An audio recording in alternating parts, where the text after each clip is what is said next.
歡迎嚟到連結呢個頻道，我係張師奶。師奶閱閱讀充實心靈。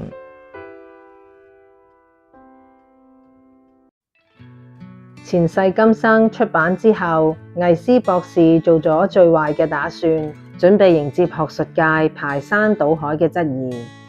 但係出乎意料，呢本書好快被翻譯成多國語言，銷量突破數百萬冊，掀起一場席捲全球嘅靈性風潮。魏斯博士不但冇被醫學界除名，反而收到無數醫生、心理學家甚至物理學家嘅信件，佢哋承認喺臨床上同樣遇過類似嘅神秘現象，只係一直都唔敢宣之於口。原來輪迴同現代科學從來都唔係對立。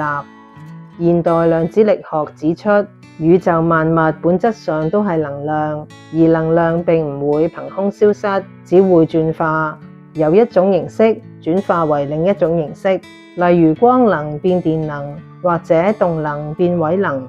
呢個就係物理學中非常著名嘅能量守恆定律。靈魂其實就係一種高頻率嘅意識能量，肉體死亡只不過係能量改變咗存在嘅狀態，由物質維度回到波嘅維度，即係話當肉體死亡嘅時候，靈魂就由一塊受限制嘅冰重新融化蒸發，變返做充斥整個宇宙無處不在嘅水或者蒸汽，即係純粹意識，並且準備下一次再凝聚成另一塊冰。